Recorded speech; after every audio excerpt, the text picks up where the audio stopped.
Hello and welcome to the Hult Center podcast. I'm Blake Argetsinger, Marketing Manager at the Hult, and thank you for joining us for today's interview with artist Jason Graham, who performs under the name Mosley Wotta, who is our next featured artist in our 10 for 10 series focused on bringing stellar rising talent to our stages and making it accessible with all tickets costing just $10. Next show is on Saturday, March 19th. Welcome to the show, Jason. Thank you for having me. Thank you for having us. Yeah.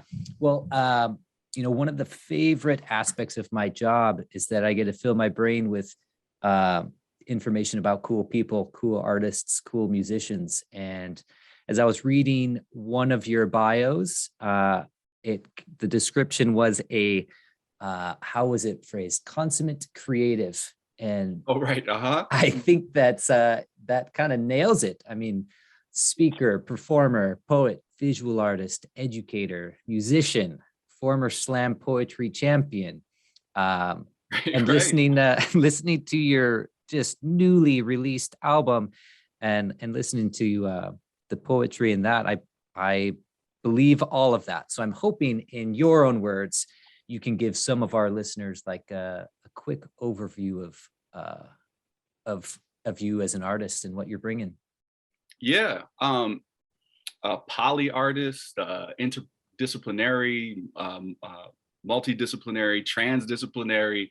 I've heard a lot of these different terms: Renaissance man, woman, person.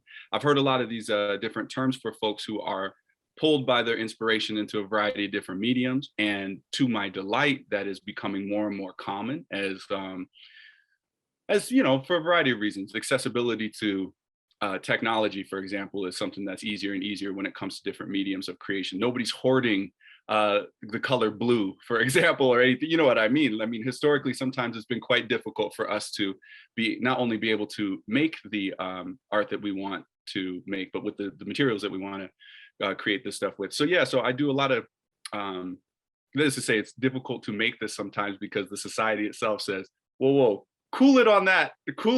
In fact, we'll persecute you if you keep, So it's a really exciting time right now to be making art. There's also just so many different topics that are of severe and sincere import right now that should be captivating and inspiring creative folks, or finding folks that maybe don't even consider themselves to be creative. They're finding themselves showing up in these creative communities. So anyway, yeah, I mean, writing, painting, and music is sort of the baseline of what I oftentimes do, but it dovetails into a variety of other things, including now animation and public speaking and doing interview things like what you're doing and da. So at the end of the day, it is trusting that you can follow your inspiration or your muse, which is can be a terrifying prospect, but it is deeply rewarding, So that's what it is. I am a career artist. Hey man, that's awesome that you're making a career out of it. We fully support those endeavors. I'm going to jump into a little bit of this new album. I was listening to it again on the way in, and I've been kind of contemplating the name of it. It's not the year, it's you. Sure. And I've been thinking, especially after I listened to the album, like, who is the you? Who is the you in this? And maybe you can elaborate that. Yeah.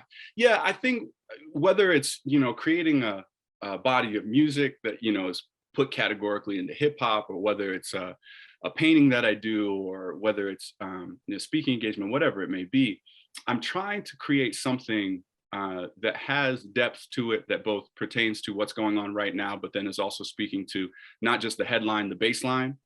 And so with this, it's not the year, it's you. It occurred to me that at some point, these converging views from, let's say different parties, the sort of the bootstrap versions of things that I'll hear in communities that I live in here in Central Oregon, to the deeply caring, being accused of being a bleeding heart, let's say, a little dated term, but on the sort of the left side, as if such a thing existed in terms of sides. I've been really curious about the blaming of the year.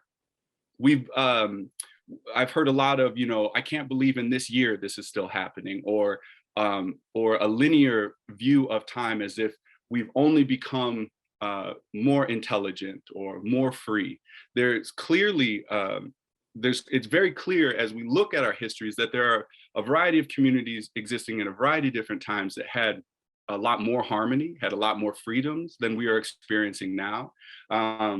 Looking at our own history here in the state of Oregon, like, you know, the year I graduated high school, 2001, if you would like to do the math on my age, this is, my goodness, when it was finally moving into being legal for like Black and white folks to get married here in the state or whatever. And this was the year 2001 was supposed to be, you know, a very sophisticated year and, you know, all these kind of things. So at some point we have to look at whether it's 1492 or if it's 1859 or if it's 2020 or if it's Y2K or 9/11, how are we individually and communally showing up to participate in the world that we live in and not be beholden to, oh, I'm inside of this number, and so I can act this way. So it's leaning into a question about responsibility, both individually and communally. I think that's at least in part a big chunk of this title. It's not the year, it's you. And rather than a question, it's a bit accusatory.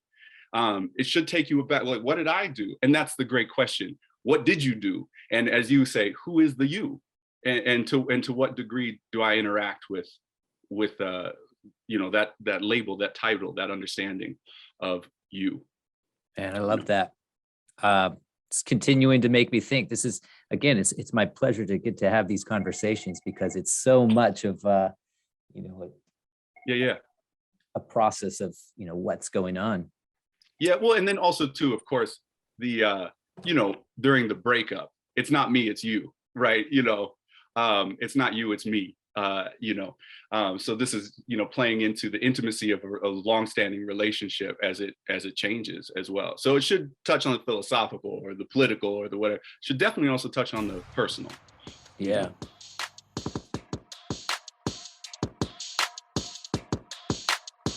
Well, I think this leads me into my next question of, you know, I've listened to the album. I'm thinking about it. I'm going to be primed and ready to come to your show and think and feel and, you know, get to experience a live show. But what would you kind of two things? I mean, one, you touch on a lot of areas and issues on the album. You know, survival, housing, pay, race, identity. And if you could have the undivided attention of your listeners, you know, the attendees coming in, you know, what would you want them to, you know, come primed with, or, you know, what, or who should listen? I'll say that. Who should listen if you had their undivided attention? I was talking to my cousin a while ago and I said I wrote this piece that was for everybody and it didn't go over the way I wanted to. And she was like, well, because you're writing for everybody, you're going to piss everybody off, right? So this really is, though, created in such a way that anybody should be able to enter from wherever they are at. And that's sort of the beauty of what art gives us in general. But in preparation for this show, it should be taken, okay, we're going to do this, you know, a hip hop performance in 3 acts, and it's going to be a multimedia presentation. And so there's going to be visual components, there's going to be music components, there's going to be words sung and spun and rapped and spoken and all those kind of things. So those are some of the logistical components. But what we're wanting folks to do is we're wanting them to consider their value in entering the conversation, and the topics that we're bringing up and the subjects that we're bringing up in the album, as much as they may be assertions, are ultimately questions. Because as much as we may know for certain right now, this is the way that the world is, and then did you hear about this guy Copernicus, whatever, things are always changing and evolving. And we want to be beholden to that. Like we want to be responsible for remaining flexible in our work so that it can pertain to a lot of different times and a lot of different people. And where it doesn't, that the value of another voice that, let's say, is in contradiction to or is in opposition to what we're saying, isn't immediately dismissed. That there's an invitation to invite the critique through curiosity about what it is that we're saying. We sort of refuse to simply be siloed in our own beliefs if it really is about better understanding who we are. what we think, and how we're going to move individually together. So how we're approaching it is, we're going to say all this stuff, and we're going to bring a variety of mediums to do that, so that if English is not, the colonial tongue of English is not how you best want to communicate, maybe it's visual, maybe it's musical. We're offering it in a lot of different ways so that we can get it across. But where it is true for you, great, communicate that with us. But where it doesn't, where it runs aground on the shallows of our own ignorance, or it gets too deep, and it touches on something that it's like a root pain for us, or if we simply get frustrated, confused, whatever the case, all those things are of value, because ultimately we're saying, how can we improve upon this? How can we do this better? How can we get to a place where we're no longer blaming the year, but we are individually, and of course communally, I'm just going to keep saying that over and over, looking at how we're going to work on this together, because I don't think there's anything that we cannot accomplish when we get together. The power of our imagination, the synergistic qualities of our imagination, once we get away from this is who I am based on this particular label, and we lean into the fluidity of what it means to be, there's a lot of exciting things that we can accomplish. Right now, I feel like there's a lot of modes that we've just been doing because that's just what you do.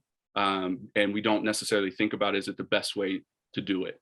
So we're trying to be provocative, but in a way that invites. We are all about radical inclusivity. I'm trying to give you sound bites.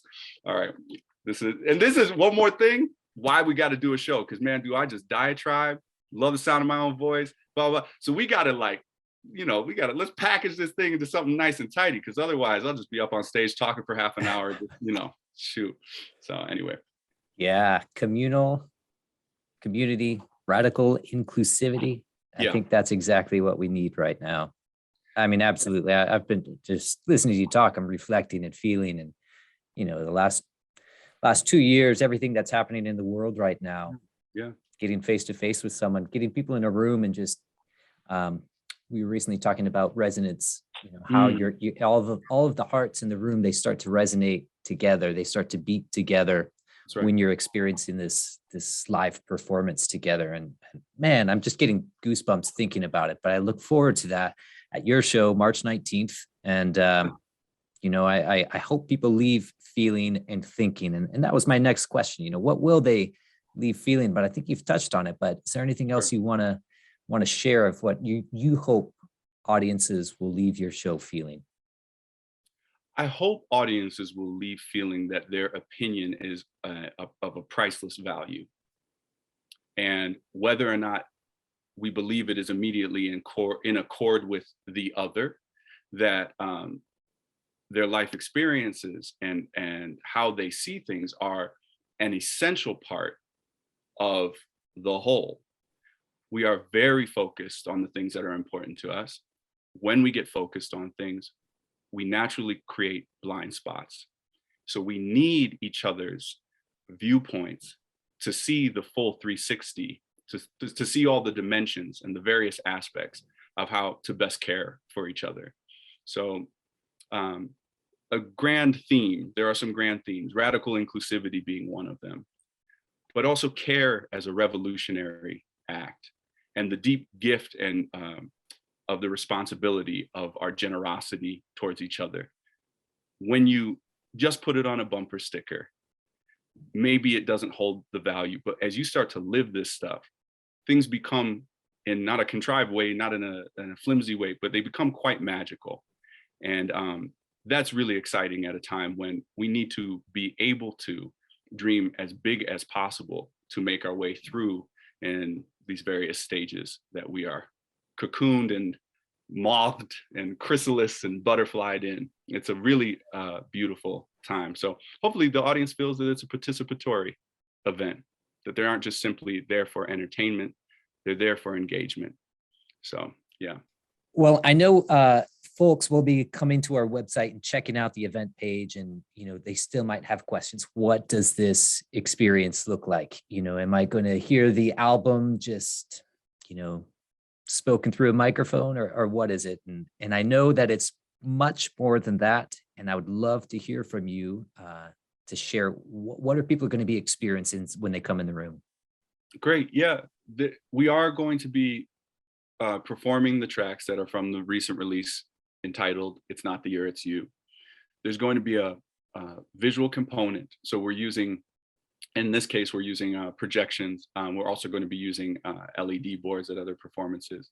The live visual component is through Unlocked Films, and they've just been a great partner and friend and guide throughout these multimedia projects and video projects. There's also the musical component, which is all the live instrumentation that will be performed, will be by Colton Tyler Williams, who is also the guy who composed all the music that is on the album. And then I'll be the front. I'm Jason McNeil. Graham is the front man saying all the words. And so that's the triad and the trifecta that'll be up on stage. And to be able to bring the album really to a live place and bring it to life is going to be really fun. It's going to be a much more interactive experience than listening to the album, which has its own value, but this is really a way to interact with a lot of different senses and languages. And then this was all made possible because of recently being welcomed into the Fields Fellowship. I'm part of the second cohort, and that was brought about through Oregon Humanities and Oregon Community Foundation. So those are huge supporters of this project that we've brought together. So that's how you get the show. Hey man, art in action. I love it. We're bringing the community together. We're going to turn up. We're going to get our hearts beating in one, and we're going to be leaving thinking, feeling all of that good stuff. And hopefully recharged, not simply berated and drained. That's the last thing we want to do. We want folks to really feel like, oh, in fact, I matter. It may not be about me being special, but I'm essential, and that there's something that I have contained within me that is absolutely necessary for the community that I'm in. That's a big deal, man. That's no joke. That means everybody's got a place. That's radical inclusivity. That's really important right now. So. Well, thank you so much. I can't wait for the show on March 19th. And again, thank you for taking the time to talk with me today. Yeah, B. Appreciate it. Thank you.